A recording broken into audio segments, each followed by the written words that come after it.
quick little video of how to make the lyrics pop when you're doing something and you want to sync up with the drum. So, for example, I've got the song Roar here, and we're just bouncing through it. You notice the transition is just I think it's 500 millisecond fade.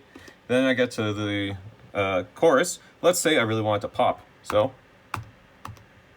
like that.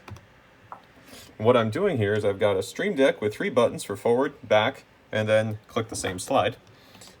And then we keep going back to your standard fade and cross. And you know what? Let's have that same slide popping, just like that, which is just a fun effect. So I'm doing a couple of things here. What I'm actually doing is cheating and bouncing between looks. See, if I just go forward and back, that's my standard worship look. If I want the lyrics to pop, it actually changes into a different look here, which is otherwise identical, except that the look has a build on it. Here, I'll show you. So I've got my theme editor. I've got my standard main with no background here. But then, if I want the lyrics to really pop,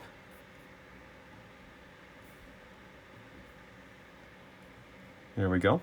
Then I've got the same thing. However, it also has a build where it will build in and pop in, like you can see it. So that's the difference between the two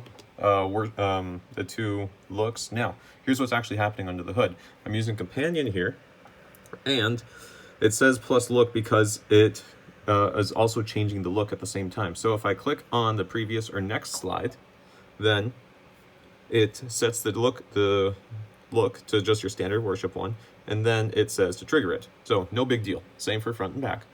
The only change that's different is I added a 250 millisecond delay to make sure that it would change the look first before triggering it. Otherwise, you'd still sometimes get it popping when it was changing slides. The other interesting thing is for clicking the same slide.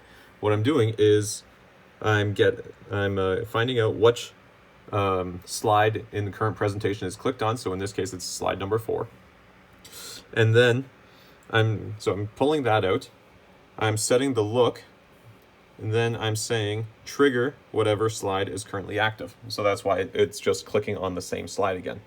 I can have the same effect if I change the look here and then just click on the same slide. It still pops. Easy enough to do. I figured you guys could use this for a whole lot of other things.